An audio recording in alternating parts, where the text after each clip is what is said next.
Hello everyone and welcome back to another Stormworks video. We are here with the next episode of the Q&A with Developers of Stormworks. Hey devs, what's going on? Hello, thank you for having me on. Only a pleasure and welcome back. Thank you very much. Cool, so we're going to be doing a little bit of driving around today. We're going to be checking out, I think this is TT's new truck that we're going to be checking out. We're going to be driving around some of the containers around the Soy Islands and just having a little bit of fun while we go through some of the community questions that have been submitted for this episode of the Q&A. Cool, so let's jump straight into it. So we're going to be jumping in this vehicle and loading some things, but while we're doing that, let's get the first question, which has been repeated over and over again and is always going to come up until we get it, is when is the next DLC, the weapons DLC, coming out here in Stormworks? I'll cover a few things here because we're doing the upcoming announcement. It's going to come out around the same time as this video, I guess. And we're going to be talking about the stuff we're working on and when it's happening and what it's coming out and stuff. So I'll just have a quick look at that.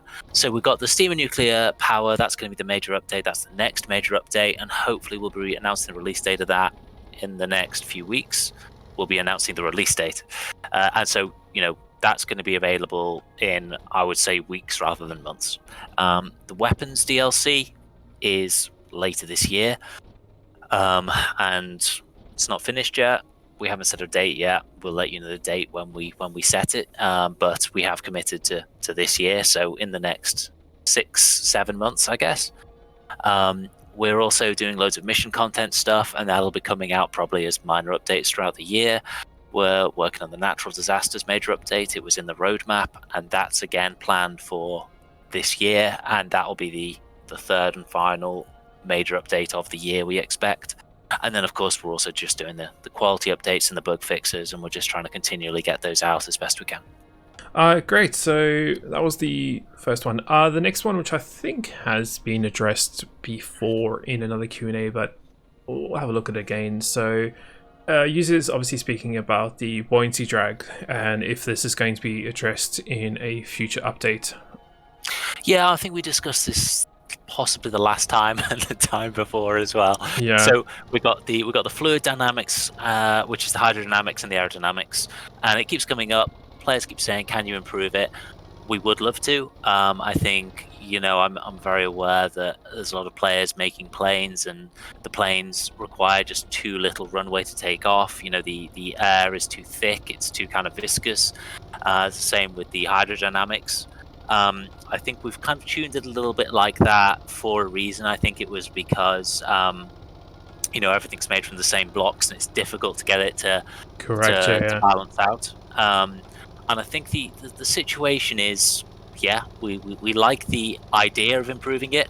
I think the reality is that there's an upside and a downside to any change we make there. And I think the downside is pretty severe because I can't imagine many vehicles still working like they used to if we start messing around with fluid drag and air drag.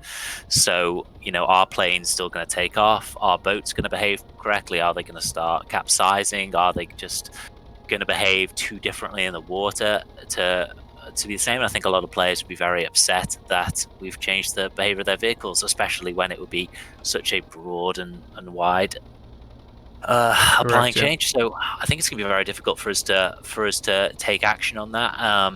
I think it would really change what Stormworks was to the point that the vehicles didn't work. But we are in agreement with it. It's a good idea. It would be better if that stuff was different.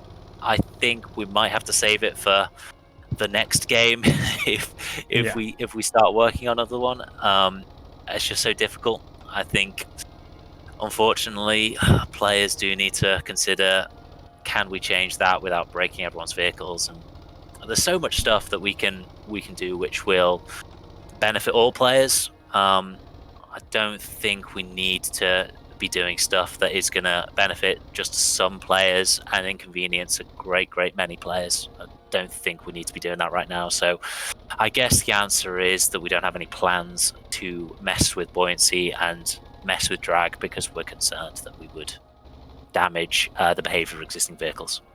The next one has come in and is regarding multiplayer servers, well, specifically dedicated servers, and saying that there's quite a few bugs with them currently at the moment, and is there going to be any love or any work on those, considering that we've just gotten obviously the optimization update, which is a huge benefit to playing the game in single player, but is there going to be any love obviously for dedicated servers? We do have a few bugs on the board that we are planning on fixing, that we're aware of, that are specific to dedicated. Other than that, I think the multiplayer stuff, the plan is to basically play some multiplayer in the office with the debug tools attached, with the developer tools attached, and just try and identify what's causing some of these crashes, because we are aware that crashes still can happen in multiplayer, and it'd be really good to clean some of that stuff up. Cool. It's some of the harder stuff to test, but we just need to set ourselves up, and that's something we can do. So yeah, I do expect that some of the upcoming bug fixes will include multiplayer, and specifically dedicated multiplayer. The next thing we got in was, will you ever add any food or water into the game, making it a little bit more realistic and tougher? I don't know, like this. I think this is the kind of thing you might be able to just do already with the add-on system, right? Because we've got the. I don't know how far the inventory API goes, but there's potentially you could have items that behave as food and water, or stuff like that. So, I mean, someone could make their own add-on. I think making it part of the core game probably isn't something that a lot of players want right now. I think a lot of players want us to, if we're dealing with the core game stuff, they want us to be looking at the missions, and that is on the cards at the moment. That's something we're currently looking at.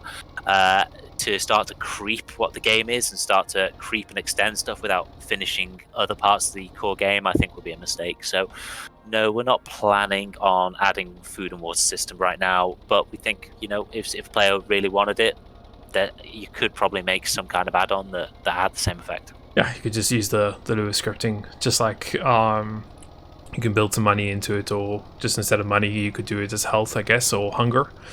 Definitely build it onto the health. Yeah, it definitely could be done. Just obviously there's a big part behind it, I guess, if you're doing it as an add-on. Okay, so moving on to the next one. So the person said here, you said to the nuclear announcement that waste will be disposed of responsibly. Will there be any type of centralized storage for that, or maybe a reactor island? I thought the players might build their own nuclear waste disposal and just decide how they want to do it. Allocate a place on the world where they want to dispose of their waste, and otherwise dispose of the waste in containers. At the moment, the reactivity and the radioactive property is attached to fluid, so whether it's air or water or whatever is in a compartment, and if you can contain it within a compartment, then it can be safe. It's when it starts to leak out because it's damaged or because the reactor overheats, and so on. So you can dispose of your nuclear waste responsibly, but obviously there are some mechanics there. You need to be thinking about, well, how do I remove the rods without exposing them to the air, without opening up a compartment to the outside, and so on. So there's a little bit of, I would say, like docking doors and things like that to get your waste into a separate compartment so that you can go and dispose of it somewhere. And that could be making some kind of enclosed compartment that you can put your rods in and go and drop in the sea somewhere, or place on land somewhere if you wanted to maybe move it later. But no, that'll be up to the player to how they want to dispose of their waste. Okay, fair enough. So you might find some saves are completely ruined and other people's saves might be really good. Oh well, it's going to be interesting what happens, because of course, you know, you can just spawn your nuclear reactor in the spawn zone and create a nuclear disaster straight away. Yeah, that's so, not good. No, exactly. We'll have to. We'll have a look and see how it plays out. Cool. Let's move on to the next one, which is also going to be similar to nuclear reactors. Saying, could nuclear reactors obviously explode and create a explosion on a boat? So, for example, like let's imagine your submarine has a nuclear reactor inside it, and that's how you're powering it.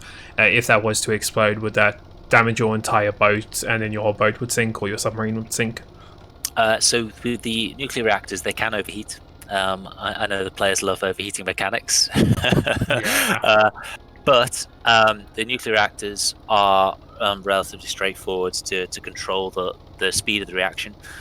If the rods get too hot, then they can the radiation can get too intense, so that it actually gets through the wall of the compartment, and it can leak into the environment. So there is kind of a maximum temperature that you want to go to with a nuclear reactor. And that's just simply controlled by raising and lowering control rods and monitoring the temperature. It's very, very easy to control the reaction. But for example, if part of your reactor gets damaged, then obviously you can lose control of that reactor.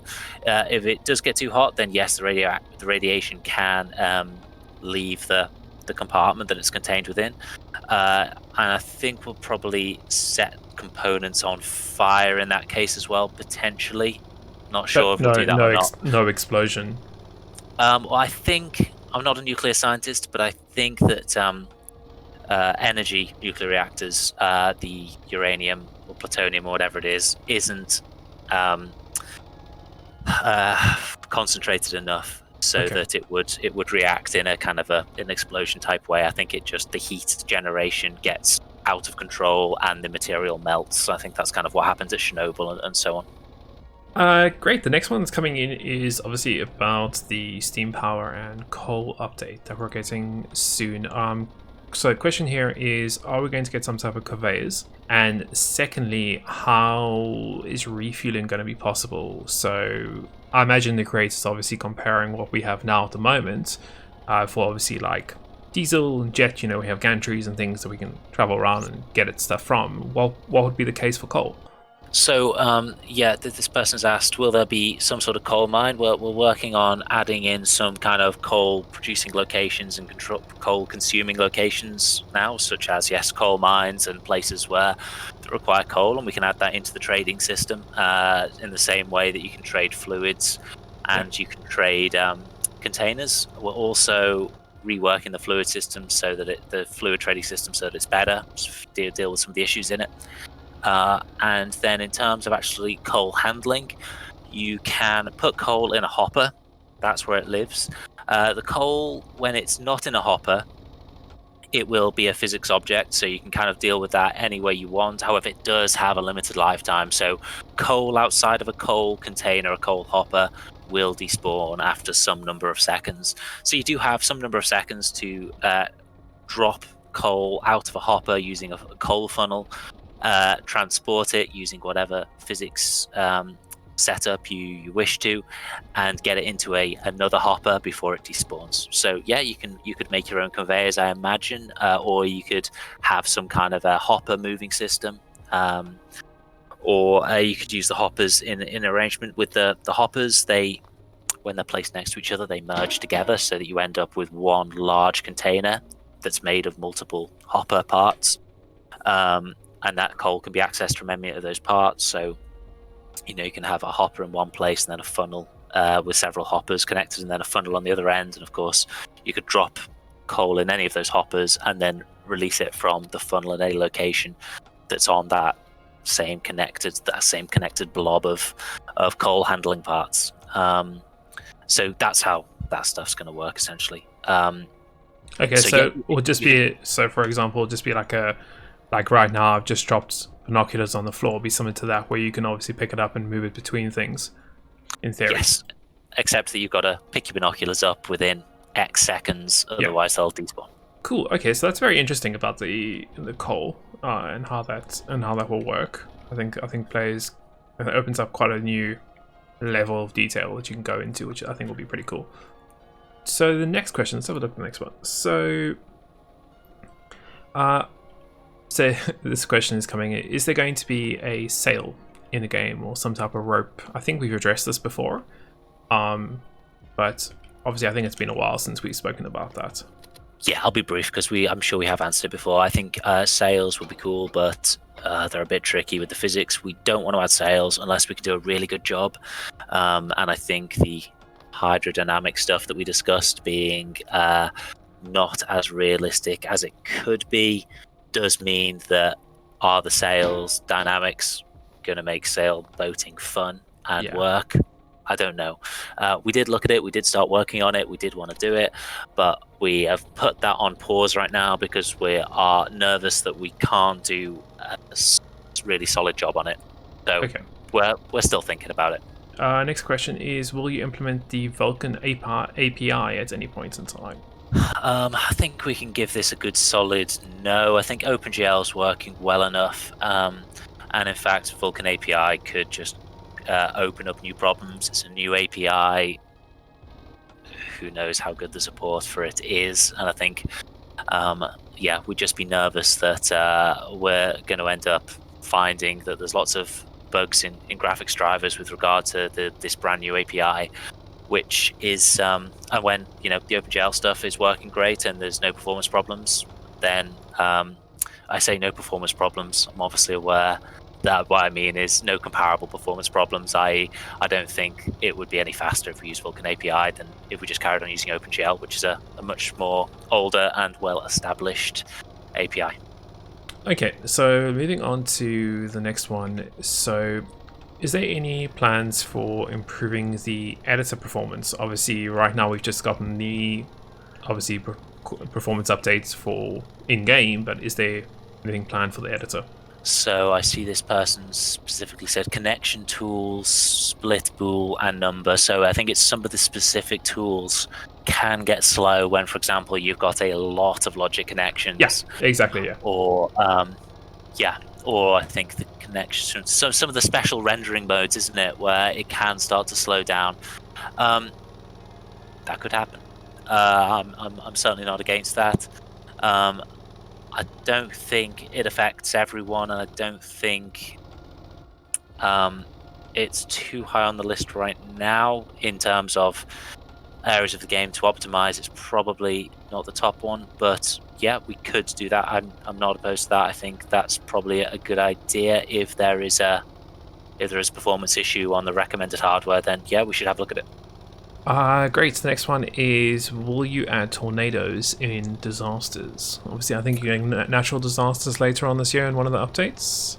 Yes, so this will be in the announcement, which is probably just about gone live or is about to go live, and we do discuss the natural disasters. Tell us what you want. We're not going to talk too much about it this week because we've really only just started working on natural disasters, but we're very interested to hear what players want, get your requests, and we'll start to really map it out. We're really just at the start of the development process, the natural disaster stuff, so it's quite exciting. I think we want to get it so that it's kind of relevant to the missions and we can get natural disaster stuff impacting and creating missions, but also just making the game more alive, more interesting and deeper, I think would be really cool. So tornadoes sound cool. Give us your suggestions. And we'd love to hear them. Next one's coming in. So this person says that they regularly fly with the HOTAS and 4-engine prop planes. Will there be anything in the future where you'll get more accesses on a seat, possibly, or more seats with more accesses? So I would say this is kind of already supported. We did add the telemetry update, and this is typically what people use for when they've kind of got like their fancy cockpit setups where it's more than just a standard HOTAS where they've got extra controls. The telemetry stuff's awesome because you can have any hardware. It just interfaces with the game over HTTP, which is what we've added for the Lua component. And then certainly in single player it'll work where you can have your physical buttons and lights and whatever custom hardware you might have made, or even your secondary joysticks. You will obviously need to write a little bit of code, but I think writing a HTTP server in Python or something is something you'll be able to do very, very quickly with one of the many tutorials that are available. And you could get as many HOTAS joysticks and custom hardware and hardware that you've made yourself or anything like that is all going to be supported by the telemetry update. So I would recommend taking a look at that stuff. Obviously it's a little bit of effort, but for the specific users that are using more than one HOTAS, which is going to be a very, very small number of users, I think I would say go use that stuff. It is a bit of effort, but we do support what you're asking for. Okay, next question came in, so saying that right now radars are kind of useless, according to this person who was asking the question. And that's because radars, when they're able to track objects, they can only track objects that are obviously visible and that have simulated into the game. So obviously when they're outside of the tile, they're theoretically not simulated in. Is there any way to fix this, or is there going to be any update to that in the future? It's an interesting one with the radar thing. The problem is that we don't have the data about the vehicle to give it a radar signature until it's been loaded in. Correct, yeah. So even if it's gone to sleep, it's out of load range, that's fine unless it's never been loaded before, in which case how do we know how big it is to give it a radar signature? So that is a difficult problem for us to solve. We've kind of cheated in way with other stuff, like we've got the beacons and that special data that we stick on a vehicle, and that data is present forever. Yeah, you set that data in the Lua script, and obviously if that vehicle loads in before it even has ever been loaded, you can set the Lua script to assign a beacon to that vehicle. Correct, yeah. Right now I don't know how we would get that, because we don't want to load all the vehicles, because obviously that's a big way of optimizing Stormworks, of having only the stuff that's near you loaded in. So it's tricky. Obviously in multiplayer it works because all the vehicles are loaded in multiplayer. If you're, tracking another player's vehicle. But yeah, I don't know. We'll have a think about it, because I know that radar is a bit of a topic, and I think it would be potentially useful to look at radar as we come up to the weapons DLC, where it's going to be really useful. And probably quite important, but we need to deal with that technical issue of not actually having the information about the vehicle to be able to give you its radar signature. So we'll think about it. Next question that we're going to have a look at is going to be with the potential for military themed missions, will there be some kind of present dangers throughout the world, maybe some hostile AI or vehicles or ground forces or something like that? Yes, so it's going to be in the announcement that's probably just gone live or about to. And yes, we are working on a add-on for Weapons DLC. It's a gameplay content where you do fight an enemy force for control of the Stormworks world. So there's going to be an enemy army, essentially. It's going to be ships, planes, helicopters, and they're going to have AI where they will work as a team, as groups in squadrons, to capture islands, to capture key strategic points, kind of like a battlefield conquest mode. Nice. And if they become aware of your location, they will also move to attack you and hunt you down. Very interesting. I think a lot of players will be very interested about that. Yeah, it's quite cool. It's very exciting to be adding that stuff to that kind of the content, and it's coming together quite nicely. It's very easy way of adding the gameplay in. It's been a lot easier with the weapon stuff than it has with the search and rescue. Cool. Next question that's coming in is there any plan to re-release the mission editor? Now, I think this is something that we've already spoken about in previous Q&As before, but this person's asking is, obviously with the Lua and add-ons, before version 1 we had obviously just a simple UI to build missions. Is there any plan for that coming back anytime? The issue is that we've fundamentally reworked what missions are now in the game, and for example, the missions no longer. They used to be on a tab on the map. You used to have to go to the map and then click on the missions tab to see what missions there were. We kind of reimagined the missions, and one of the things we noticed was that tab with the information in that format wasn't particularly useful, because all of it is spatial data. It's information that's attached to a location on the map, and really you want that information not in a document. You want it on the map with tooltips where you can hover over a location and understand what's happening there. So that's something we kind of fundamentally reworked.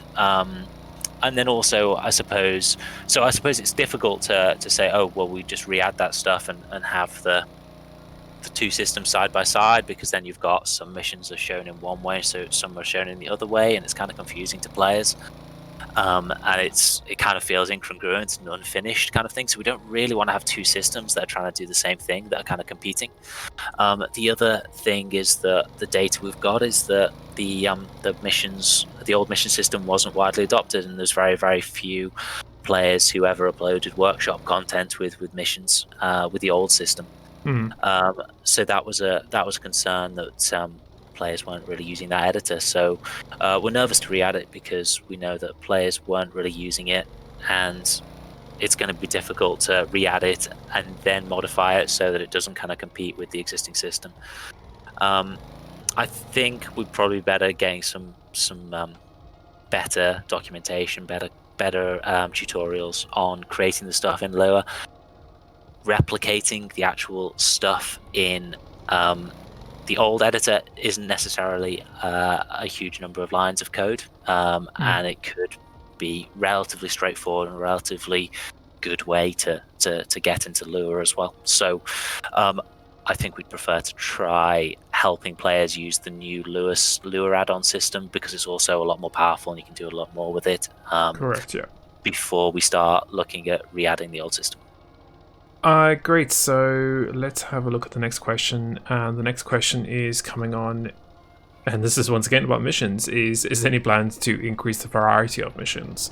Now obviously I think let's put weapons DLC aside, because obviously we just spoke about that, but let's look at the core game. Is there any plans on doing any more variety of missions? This is also in the announcement. We are doing a bunch of stuff, and it's they're going to be probably come out as minor updates, I expect, and they will be inspired by some of the old missions that haven't really had their style of mission replicated or replaced with the new add-on stuff. They've kind of gone missing. We're going to do some new stuff that's inspired by the old missions. We're going to do some new stuff that is completely new, and we're hopefully going to start bringing out a series of minor updates which are new mission types, new things to do in the world, and more stuff like that. Will there ever be any type of procedural island in the future? For example, with modular chunks like rails, streets, refineries, etc. So probably going to save that for a future game. I mean, if you look at what we're doing with Carrier Command 2, we've done some really, really cool stuff with procedural islands. It's very, very interesting. We'll announce more stuff on that later, but we've been looking at a lot of procedural stuff. With Stormworks, I guess the issue is that we're just so far down the road. You know, we're in the 4th year of development, and we've got up to year 5, like pretty much, you know, well into the 5th year of development. We've got stuff that we've announced we're working on. You know, it's going to be, the 5th year starts in September, doesn't it? So we're so far down the road. Do we want to start reworking how the content fundamentally works in terms of the world? No, I don't think we do. I think it's fairly well known, although we've not officially announced it yet, that, you know, we're looking at adding new locations in the game, and, you know, we're potentially looking at adding a new biome, and that is, I think, something that's going to happen. Can we do the procedural stuff? I mean, I think it just involves throwing a lot of stuff out, doesn't it? And I don't really want to throw out all of the environment artwork we've done so far in order to replace it with a new procedural system. I think procedural would be awesome. I think if we're doing a new game, we would do that. But right now, I think we're just too far down the road in Stormworks to start to say, let's fundamentally replace all of the environment content. Well, that's exciting. Obviously, we're getting new biomes. There's an AI helicopter just flew past us. Let's have a look at the next one. So, this question is coming in and saying, blocks with a mass of 1 are too heavy for structures at the top of the ship. The ship gets a lot of draft. As a result, is there a possibility to create lighter blocks, perhaps with a mass of 0.1? No, not really. I think the issue with that is why would you ever use a block with mass 1 when you can get, there's a block with mass 0.1. We've already got the mass 10 blocks, which is the weight block, and there's a huge number of ships that do work. I do appreciate that you start to push the center of mass on a ship up, particularly if it's a multi-body ship. That can cause problems. I know that there's other ways of dealing with it. I know people use the pivot blocks a lot to redistribute the center of mass.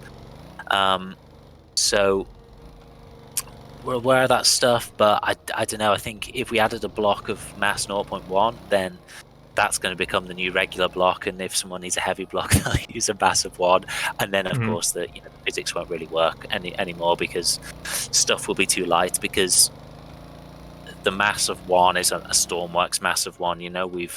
We've designed the blocks more like they were Lego than if they were a realistic solid block of steel or a block of wood or something. And I think we've discussed that in a previous Q&A too.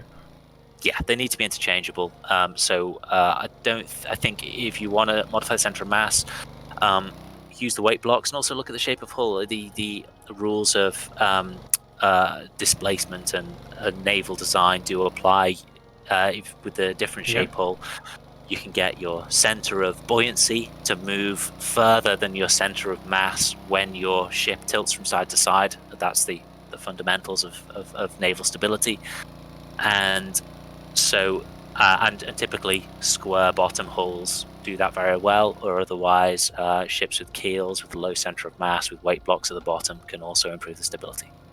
Great. The next question that has come in is, will Stormworks ever support VR? VR. So I got we got a Valve Index maybe 6 months ago, and I think the first thing, because it would be cool, we did think about it. I think the first thing you kind of realize after playing a few VR games is that the quality of experience is so important, and I just don't think it's going to work to kind of strap VR in kind of after the fact, right? 3 years into development, and then we just try and strap VR in. I don't think you're going to get the quality of experience that I think it needs and deserves, because everything's fundamentally designed to work in mouse and keyboard. I think suddenly saying that we're going to start doing VR, and it just wouldn't meld. I don't think. It's kind of hard to explain, but I think VR players will kind of understand what I mean. That there's just this quality to interactions which has to be really tightly done, and it has to be VR first for it to work. But we did think about it. It would be cool. But I think right now I'd be worried that it wouldn't be right to try and add VR onto Stormworks so late on. I don't think we would get it to the place it needs to be. And also there's the seasickness problem. Can you imagine sometimes with the motion, the motion sickness in big waves with the VR hat on? Oh my god, imagine. Yeah, it'll be a very interesting experience, as we shall say. It would. Cool, let's move on to the next question. So this person is saying that with the optimization update it was great, but there are a number of bugs that don't seem to be addressed in the changelog. For example, getting stuck inside a vehicle, including the tutorial boat, being able to recover it.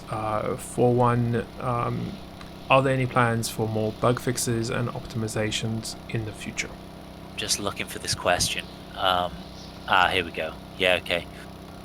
I thought we'd made pretty good progress on stopping people getting stuck inside the tutorial boat. I think that's very hard to do now because we've used the physics flooded block on the tutorial boat, and that means that the physics is all solid, so there's no internal volume. So I don't think you can get stuck inside the tutorial boat anymore, or at least, no, I don't think you can get stuck. I haven't experienced it, so I can't comment. It used to be a problem. It was a big problem, but we did address it to a very large degree, if not completely. And being unable to recover, I think that's just referring to getting stuck inside the tutorial boat. Obviously, that tutorial fix won't apply for old game saves. When you make a game save, it does save the vehicles in the game rather than respawning them when you load the game. And that's just so we don't break your game so much when we make changes and so on. So you will need to start a new game as of a few months ago. I think it's been quite a while since we fixed that one, so I don't think that's any longer a bug. Cool. If you started a new game within the last 4 or 5 months. Great. The next question is coming in asking, is there any chance for wing blocks and control surfaces to have multiple paint surfaces instead of one? Now, I think we did discuss this before with porthole windows, and I think maybe doors we discussed it, where you can only paint one, you can only paint it and then it gets painted on both sides, whereas almost every other blocking game obviously has 2 sides to it, or multiple sides to it. Is there any plan on changing this, or? Yeah, I like that feature request. It's I don't see any downside to doing that. Usually with features, there's usually some kind of downside that's difficult to deal with. With this one, I don't see there being a problem. It's just a bit of work for us. But yeah, we can go through. I suppose my question is, how many different paintable zones do we want to have?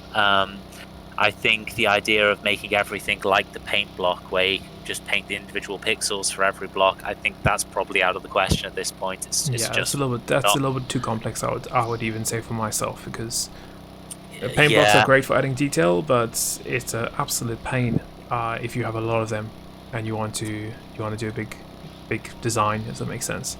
Painting each individual pixel takes a lot of time.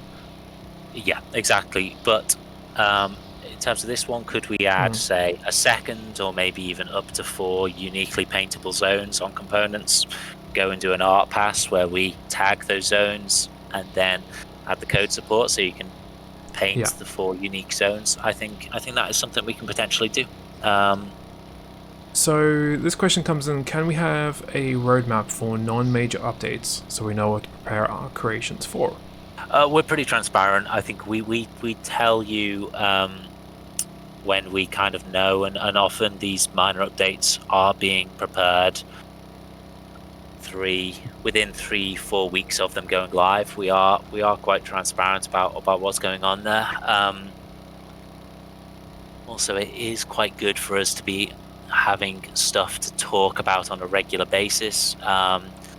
So we try not to really spoil the surprise in a way. I think some players would probably prefer to have stuff done. We do have a few minor updates planned that we're working on at the moment that are in progress. And they're the ones that I've talked about in this announcement, which is basically the mission content stuff that we're working on at the moment. They are going to be some of the upcoming minor updates. So let's have a look at the next question. So are you going to implement any sort of damage/penetration system with introduction of weapons? For example, how is a cannon of caliber A going to differ from a caliber B, for example? Except the damages, obviously, we know that things will get grayed out on your vehicle, but is there going to be anything else? So yeah, we've got a bunch of different guns/cannons that are weapon mounted, that are modular, vehicle mounted, that are modular, and they can take different types of ammo as well. So you've got stuff kind of starting at kind of a 50 cal size, going up to very, very, very large kind of long range naval cannon kind of scale. You've got then on top of that the different ammo types, and there's a series of different ammo types, from explosive to fragmentation, that have kind of secondary fragments that then travel out and hit other things, to for example armor piercing, which behaves in a fundamentally different way, where instead of detonating at its first impact, it actually has a small detonation but then continues through and has passes through a number of blocks, making an impact at each point. So yeah, you've got different ammo types that will be mechanically different and obviously have very different practical applications. Cool, let me get up the next question. So will we ever get 3x1 wedges, pyramids or inverse pyramids? I think we've discussed this before, but it's come up again. I mean, it's not impossible for us to add those. I suppose The I think- hesitation is just there's a lot of blocks already, and what does the 3x1 do that the 2x1 or the 4x1 doesn't? In terms of creating the visual that players want, where you're going to need a 3x1 block. I'm not sure. Do we want to add? Because I mean, when you're looking at the blocks, oh, he cuts it too fine. I cut it way too fine. I clipped the wing there, unfortunately. So. Blame the fluid dynamics being too viscous. Yeah, exactly. There we go. So yeah, with these 3x1 blocks, I'm not going to say no. I think it could happen. It's just not currently planned. I would prefer not to, but we change our mind all the time, don't we? I think it could very well end up happening. It's not currently on the plan. I would say probably not going to find its way to release this year. So the next question is coming in is, will NPCs ever be equipped with a Man Overboard Lights? Ooh, that's a cool idea, isn't it? We should do that. I think that's a very good idea. Yeah. We could. I think it was part of the original plan actually for that mission stuff, and we just never really got around to that goal. I expect we might already have the lure function. We might just need to add that, but yeah, we should do that. I will write that one down. Fantastic. Sounds good. It would be much easier to have a flashing strobe light when you've lost the players. Yeah, we added that kind of for this purpose, really. So yeah, it'd be really cool to obviously use that feature. I think maybe there's another idea, which is to kind of have a slight variation on that mission type where you've got someone overboard, but they're actually some distance away, and there's a kind of a search area around the vessel that they've fallen off for you to kind of find them at, which would be cool. But yeah, we're looking at the mission stuff at the moment. I think we want to start to grow this stuff out and improve the career content. That is a nice suggestion. I like it. So next question is, will different types of marine steam engine, boilers, whistles, and things like that be added? Well, it's kind of difficult to answer that without first sharing. I mean, we shared what's planned for the steam. We didn't put a screenshot of the components out, did we? Or did we? I can't remember. We did. You did. You did the hoppers and a few. I think the hopper and the burners. I could be wrong. The furnace. I think you did the furnace. I could be completely wrong. We didn't do screenshots of the steam stuff, did we? I think there's the nuclear and steam and coal update is very much the nuclear reactor and steam engine update. It's constrained to those. We don't want to start creeping it at this point. I think we've got a pretty good set of components planned at the moment. We don't necessarily want it to suddenly become the steam train update and the steam ship update and necessarily all of these other parts as well. I'm not saying they can't happen, but I don't think they should be part of the major update. I think we should keep what it is, to be really clear, which is the actual engine components and the actual reactors and the actual coal handling. There's another question that's come up again about Windows. Obviously, we did speak about that, I think, in our very first Q&A and possibly again. But this person's saying, can you elaborate on this, since a bunch of more people are asking about it now more than ever? Would you ever reconsider looking at that, or are you thinking of ever putting it back in the game, or putting something like that in the game? I'm not sure what that is, but in terms custom Windows. I know exactly. I know what you're saying. You don't exactly know what they're referring to, but because I know a lot of ideas have been thrown out and discussed, but I'm just thinking in general they're referring to more Windows. We're planning on adding more window parts. I think that is a possible minor update that is planned, but we haven't started working on. The idea there is we just try and fill in the gaps. We've got a set of windows, which I think if you place them out on a table, you kind of see, well, to complete the table, you probably only a fifth the way there. So we're thinking about adding in a large set of windows. I think we might add a new type one, which is the kind of the diamond-shaped one that I know you mod a lot and a lot of players mod. Correct, yeah. XML mod to get it.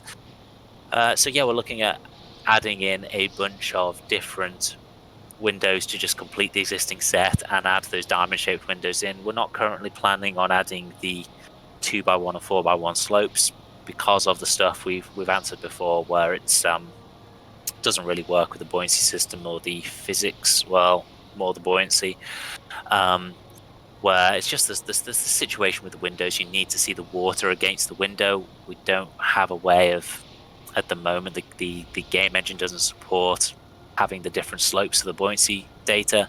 We'd have to add that in. It becomes a much bigger job, but we're planning on adding in, kind of completing the set of window parts and adding somewhere between 5 and 15 new standard window parts. A lot of players will be very, very, very, very excited about that. Probably more excited about the windows than weapons DLC, possibly. Some players will, yes.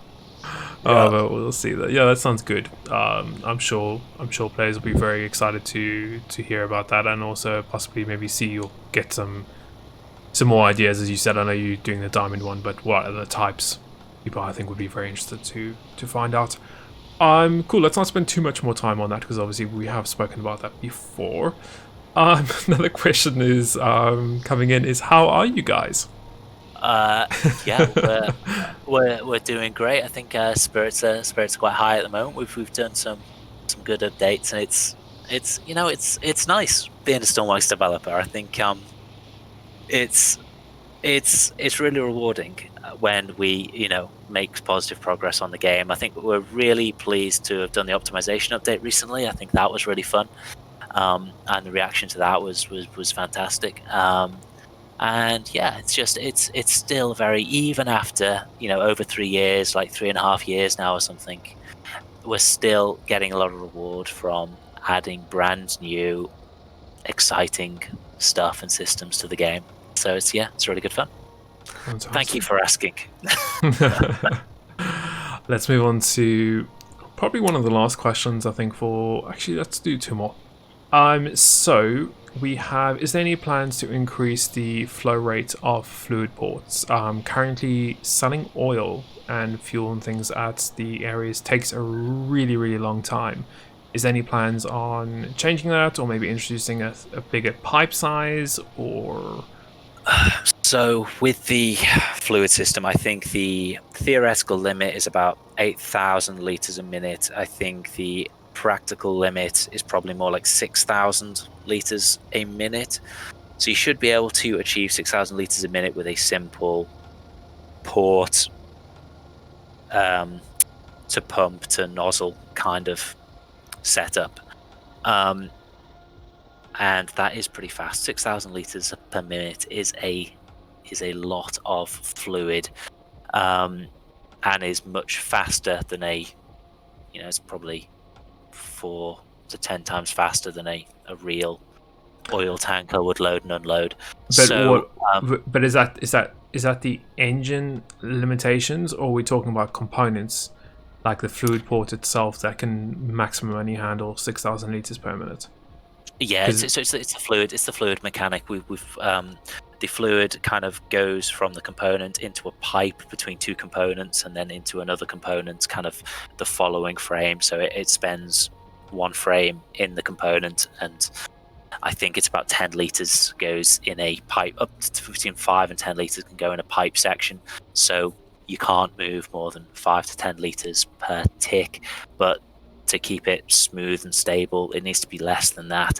So it's a mechanical issue where within the game code we can only move the fluid so quick because we need to measure how much is moved, and the more we allow the player to move, the more kind of fluid is going to be stored within a pipe, and that then gets confusing when your fuel tank runs out of fuel, for example, but there's actually still quite a lot of fuel in the pipe between the tank and the engine.